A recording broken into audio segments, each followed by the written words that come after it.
सीताराम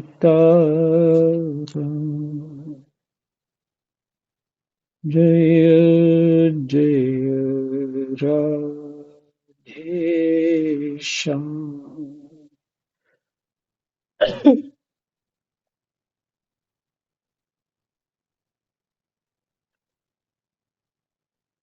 श्री गणेशाय नमः। श्री सीतारामाभ्यां नमः।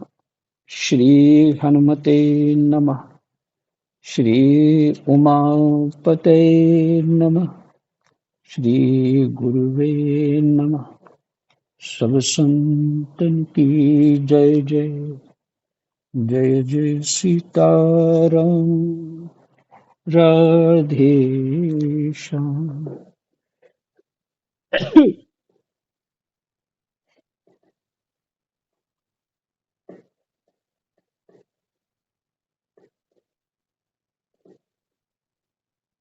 ओम नमो भगवते वासुदेवाय। श्रीमद् भागवत महापुराण द्वादश स्कंद पहला अध्याय। प्रसंग है कलयुग के राजवंशों का वर्णन।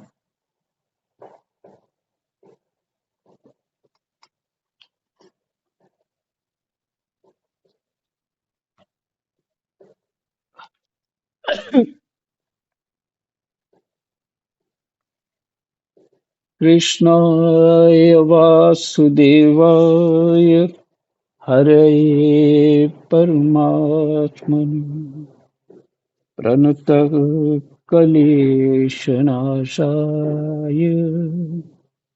गोविंदाय नमो नमः।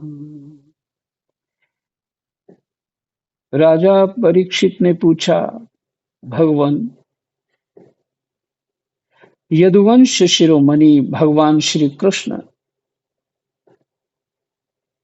जब अपने परम धाम पधार गए तब पृथ्वी पर किस वंश का राज्य हुआ तथा अब किसका राज्य होगा? आप कृपा करके मुझे यह बतलाइए।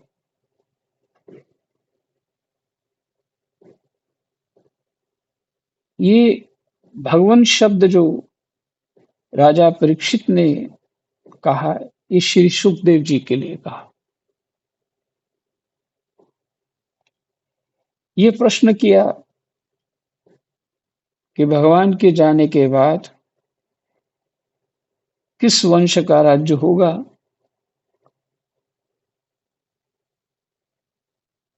ये बताइए।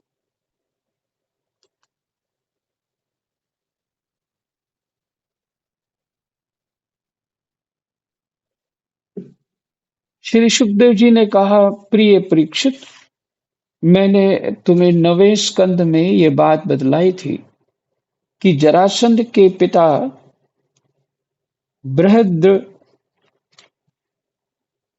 बृहद बृहद्रथ के वंश में अंतिम राजा होगा पुरंजय अथवा रिपुंजय।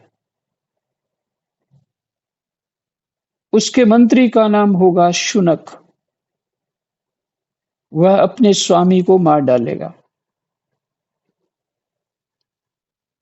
9वें स्कंद में ये बात जरासंध के पिता बृहद्रथ के वंश में अंतिम राजा होगा पुरंजय अथवा रिपुंजय। उनमें से रिपुंजय नाम हो सकता है या पुरंजय हो सकता है। उसके मंत्री का नाम होगा शुनक। वह अपने स्वामी को मार डालेगा और अपने पुत्र प्रद्योत को राज सिंहासन पर अभिषिक्त करेगा। प्रद्योत का पुत्र होगा पालक। पालक का विशाखयूप का राजक और राजक का पुत्र होगा नंदीवर्धन। प्रद्योत वंश में यही 5 नरपति होंगे। इनकी संज्ञा होगी, प्रद्योतन, ये 138 वर्ष तक पृथ्वी का उपभोग करेंगे।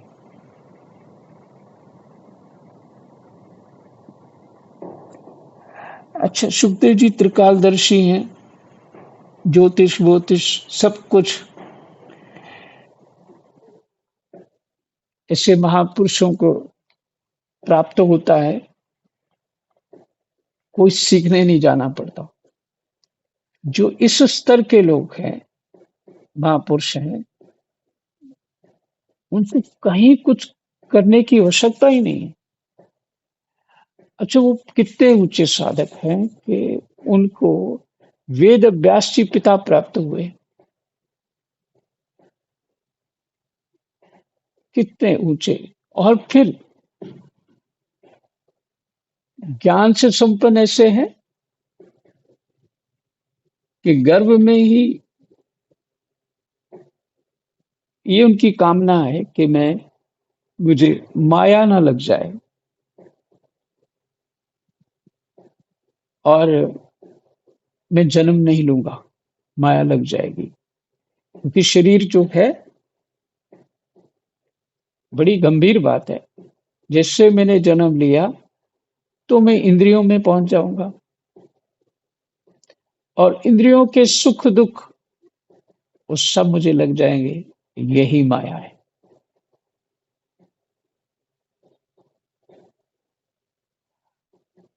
और वो सुख दुख भले ही वो कम होंगे हमारे भाग्य में, पर हम अपनी अज्ञानता से मोह ममता इतनी बढ़ा लेंगे कि उन सुख दुख का एक पहाड़ खड़ा कर देंगे।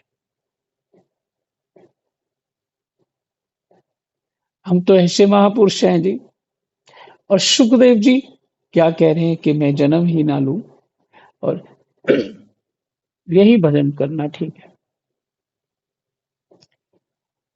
और 12 साल हो जाते हैं, फिर भगवान की कृपा से आशीर्वाद मिलता है, तुम जन्म लो, कोई बात नहीं है, तुम्हें माया नहीं व्यापेगी। तो नहीं व्यापती तो वो जन्म लेने के बाद तत्काल वही स्वरूप प्राप्त हो जाते हैं और ज्ञान स्वरूप बने रहते हैं। पिता और माता से कोई मोह नहीं है, चल देते हैं। और वेद व्यास जी को तो मेरा पुत्र है और जो मैंने सब जाना है मैं इसको शिक्षा दूंगा और लोगों के कल्याण के लिए इसको शिक्षा दूंगा, ये सबको सुनाएंगे। अब क्या होता है आप जानते ही हैं कि सुखदेव जी तो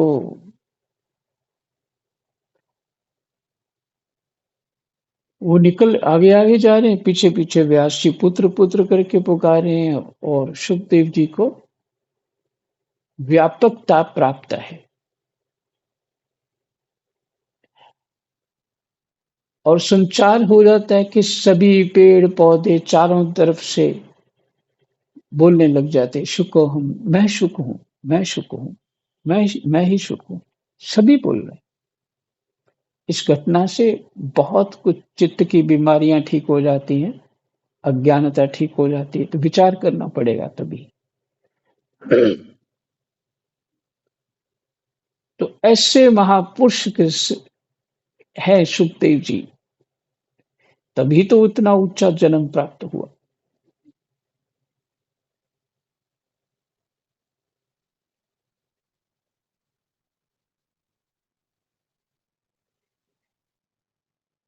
तो उनको सब ऐसे महापुरुषों को त्रिकालदर्शी कहा जाता।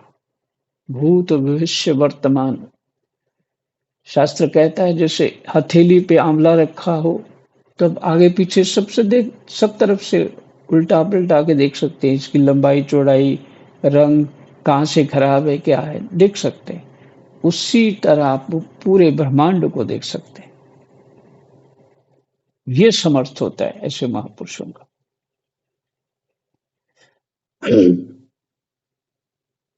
तो उनके लिए ये बताना कोई बड़ी बात नहीं, जो बता रहे हैं।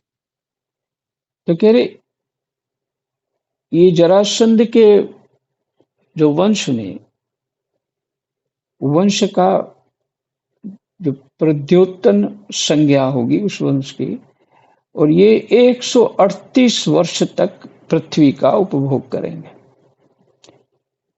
इसके पश्चात शिशुनाग नाम का राजा होगा। शिशुनाग का काक वर्ण उसका क्षेम धर्मा, और क्षेम धर्मा का पुत्र होगा क्षेत्रज्ञ।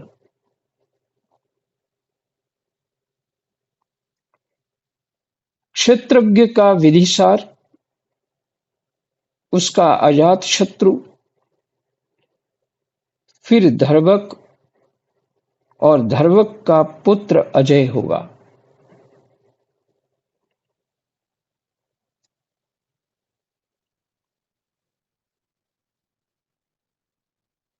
अजय से नंदीवर्धन और उससे महानंदी का जन्म होगा।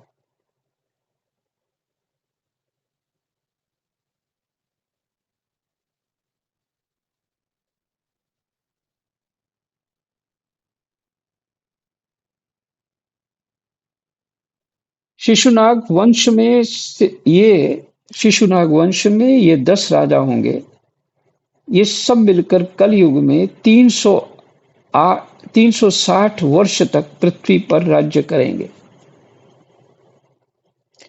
प्रिय परीक्षित, महानंदी की शूद्रा पत्नी के गर्भ से नंद नाम का पुत्र होगा। उसका तो इतिहास पुराण में वर्णन है ये नंद का। महानंदी की शूद्रा पत्नी के गर्भ से नंद नाम का पुत्र होगा। वह बड़ा बलवान होगा। महानंदी महापद्म नामक निधि का अधिपति होगा। इसलिए लोग उसे महापद्म भी कहेंगे।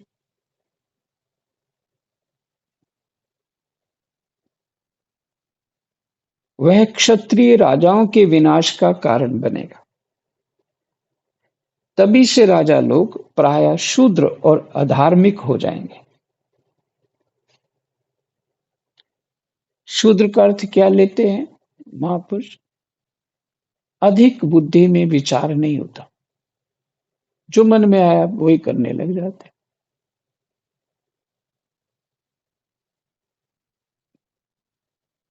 मतलब चिंतन इतना वो नहीं होता, बस छोटी छोटी बात पे ध्यान ज्यादा, और बुद्धि उन्हीं कामों में लगाते हैं। तर्क बुद्धि बहुत, और बेमतलब की तर्क बुद्धि।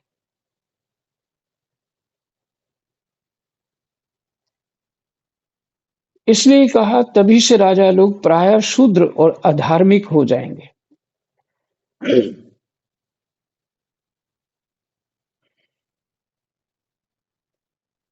महापद्म पृथ्वी का एक छत्र शासक होगा।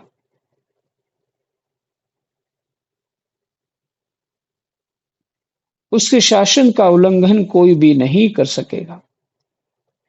क्षत्रियों के विनाश में हेतु होने की दृष्टि से तो उससे दूसरा परशुराम ही समझना चाहिए।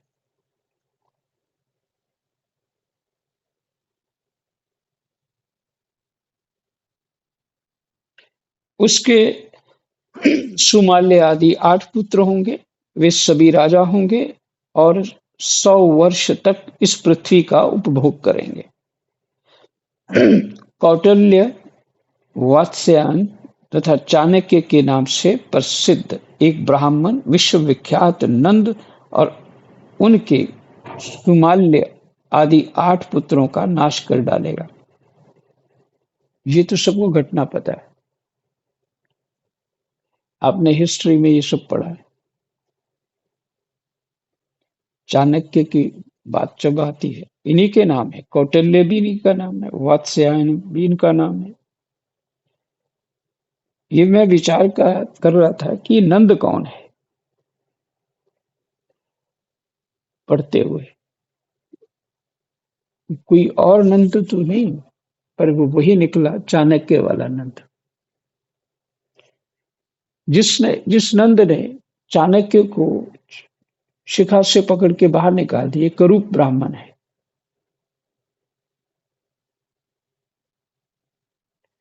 क्योंकि पुराणों में लक्षण है ब्राह्मण के,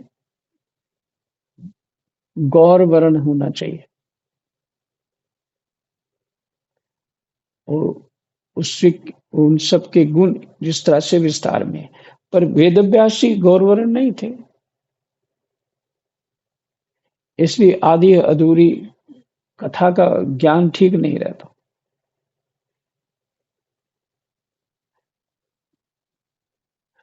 इसलिए समस्त पुराणों को पढ़ना चाहिए, विधियों वाले पुराणों को भी पढ़ना चाहिए। और पुराणों से पढ़ने से बहुत लाभ होता है। सभी लोग अगर ज़्यादा समय अपना देंगे, तो इसके साथ ये तो सब चलेगा, इस साथ में पुराणों का भी पाठ चलेगा।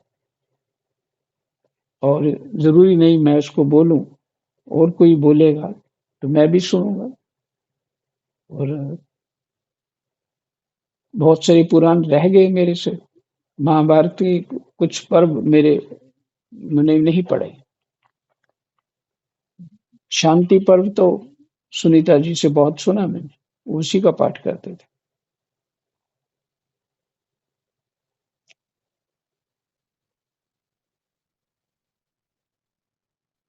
शास्त्रों को पढ़ने से अपनी बुद्धि का सुधार हो जाता है। बुद्धि ही तो असती हुई पड़ी है, परमात्मा को छोड़कर ये कहीं और लगी हुई है।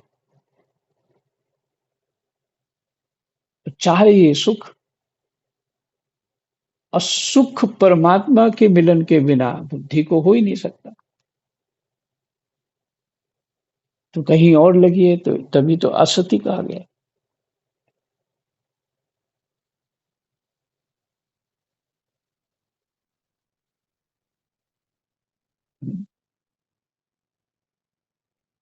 बुद्धि सीता जैसी होनी चाहिए।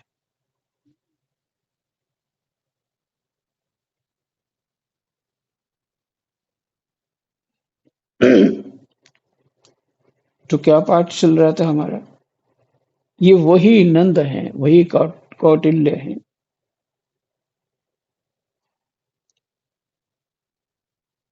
तो ये उनके 8 पुत्रों का नाश कर डालेगा। उनका नाश हो जाने पर कलयुग में मौर्य वंशी नरपति पृथ्वी का राज्य करेंगे।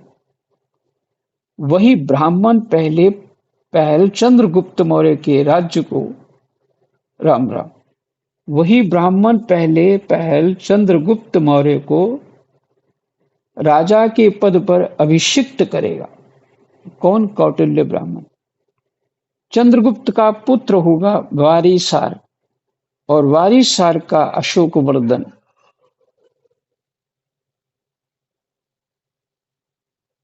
एक एक एक शूद्र का लक्षण मैं बताता हूं,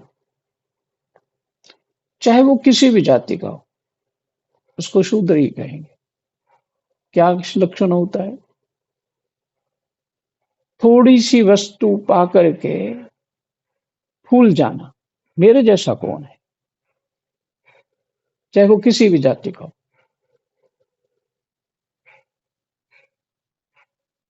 थोड़ी सी वस्तु पा करके फूल जाना मने, तो नंद ने जो यही काम किया था,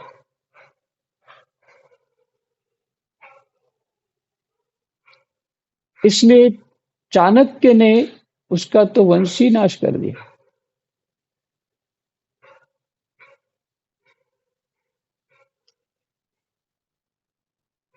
तो धैर्य होना चाहिए। ये महापुरुष जो हुए रविदास जी इत्यादि, कबीरदास जी, उनका धैर्य देखिए, कितना बड़ा धैर्य है उनका। शबरी माता का धैर्य देखिए। वो शूद्र परंपरा से होते हुए भी ब्राह्मण जैसे धर्म निभा रहे हैं।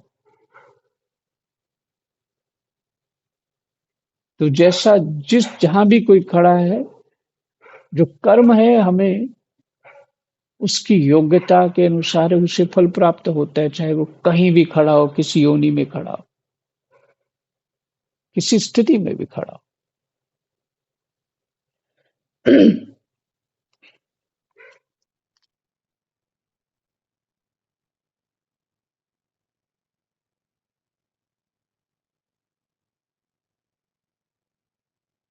बहुत सुंदर पाठ याद आ गया मेरे को, बढ़िया पाठ।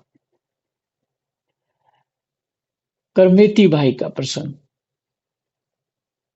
करमेती भाई विवाह की तैयारी में, राजा के पुरोहित की पुत्री, तो उसके पिता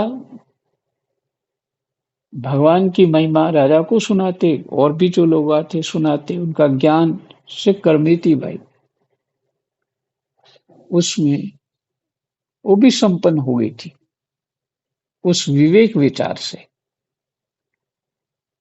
तो उधर अभी वो शादी-वादी सब कुछ तैयारी हो गई है, उसके कपड़े भी पहन लिए, अब वो फेरे-वेरे डलने हैं वहाँ पे। पूजा इत्यादि जो भी करते हैं, बेदी में जाना था।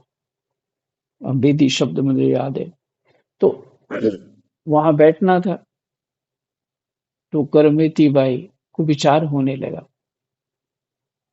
कि एक बार मैं इसमें फँस गई, तो बस जिस परिवार में जाऊँगी,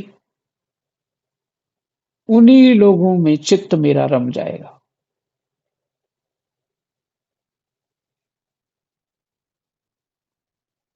और फिर बस उस स्वाभाविक मेरी मोह ममता उन्हीं से बढ़ेगी। और जैसे कौन से राजा थे जिनकी उर्वशी भाग गई, बीना जी को याद होगा। और पुरूरवा महाराज जी। पुरूरवा भूल पुरूरवा। जाता है मेरे को। तो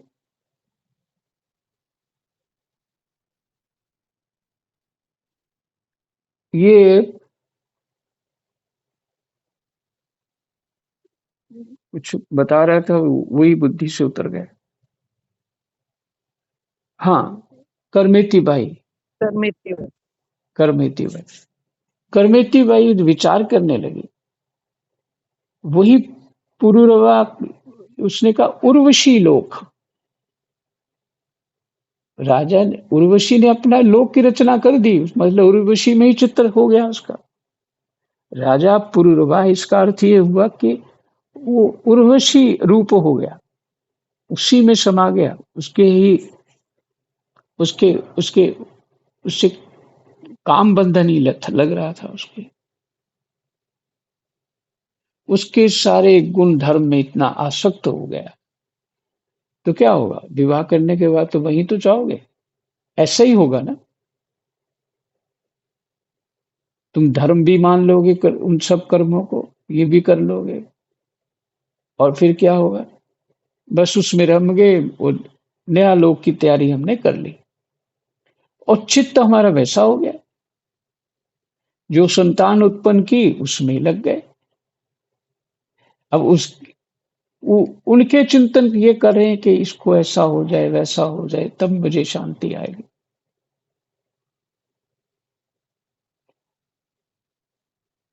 तो करमेती बाई ने सोचा कि मैं तो फिर ऐसे फंस जाऊंगी, उस लोक में चली जाऊंगी।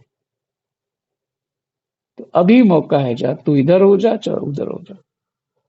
उस समय तो ठीक नहीं था कि उन्हें ऐसा पहले ही निर्णय ले लेना चाहिए था, पर उस समय विचार तो चल ही रहा था। उसी अवस्था में वो घर से चली गई, उसी अवस्था में सब कुछ पहना हुआ था। और जब वो ढूंढने लगे, 2-4 घंटे हो गए थे वो ढूंढते ढूंढते। महाराज जी म्यूट हो गया। अच्छा जी।